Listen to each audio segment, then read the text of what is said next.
See, the reason there's so much vitriol in this country right now is that things have tightened up a little bit. So TD Jakes just dropped some serious truth about why America's so angry right now, and it's not what you think. He's connecting biblical wisdom to our current division, showing how personal dissatisfaction creates national bitterness.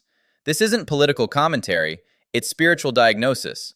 Let's break this down. And when people get tight, they need somebody to blame.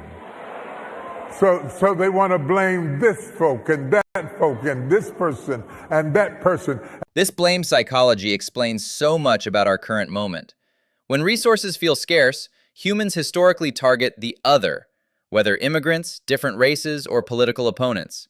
Economic anxiety doesn't justify scapegoating, but understanding this pattern helps us recognize when we're being manipulated into tribal thinking. See, when you are satisfied, a whole lot of things don't stick to you.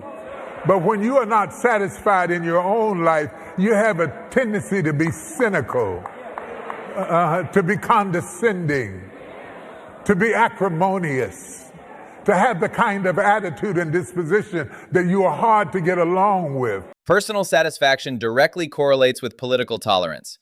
This is backed by decades of social science research. When people feel economically secure and fulfilled, they're less likely to embrace extreme ideologies or blame external groups. Inner peace literally reduces outer conflict. You have to understand then that when people are mean to you, they are mad at themselves. Psychological projection is everywhere in modern discourse. When someone attacks your character unprovoked, they're often revealing their own internal struggles. This insight transforms how we respond to criticism, with compassion rather than defensiveness, because hurt people hurt people. I was studying on the human brain, and the study that I was reading said the human brain, if it cannot find a reason to explain the turmoil, will make up a reason because it needs to rationalize to you why you are going through what you're going through. This brain function explains why conspiracy theories spread so rapidly. When reality becomes too complex or painful, our minds create simplified narratives with clear villains and heroes.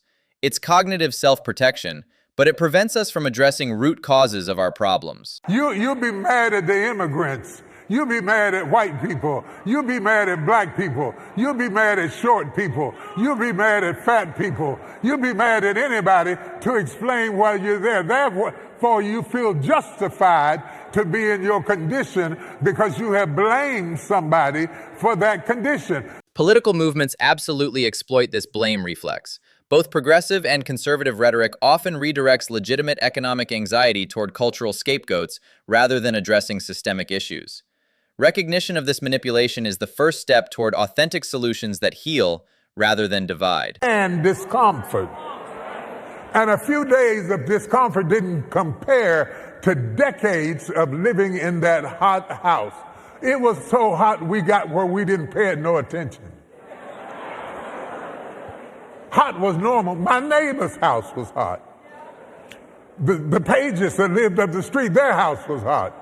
Miss Hutchinson's house was hot. Everybody, Miss Timberlake's house was hot. Everybody on the street lived in a house that was hot, and we still sang, and we still got along, and we still had fun, and we still had life, and we still got up in the morning, and we were still brothers and sisters, and we're still together today in spite of the heat. Shared hardship used to create solidarity across racial and class lines. Now, different groups experience different struggles, making unity harder. Social media amplifies this by creating echo chambers where we don't see others' pain, only our own grievances. Everything doesn't have to go your way for you to have peace. Modern comfort culture has created unrealistic expectations that everything should go smoothly.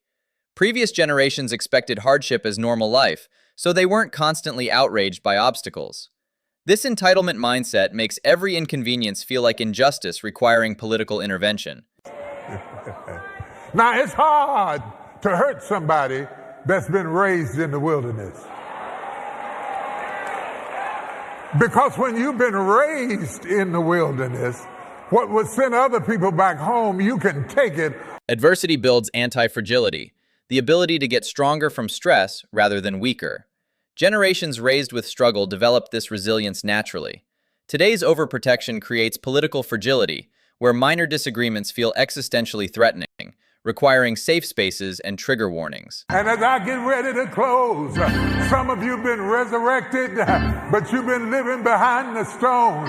A stone of doubt, a stone of poverty, a stone of insecurity, a stone of pride, a stone of lust.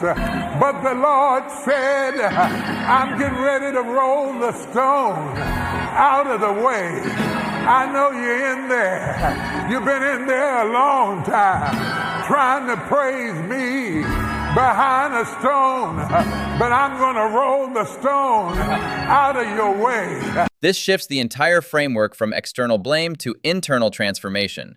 Instead of waiting for political solutions, the call is for personal spiritual renewal.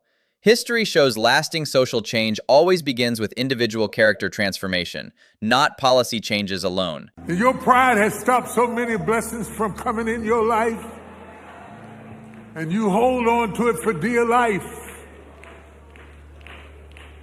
because all you've ever done was live behind the wall of your image. Social media has weaponized pride by making image management central to identity.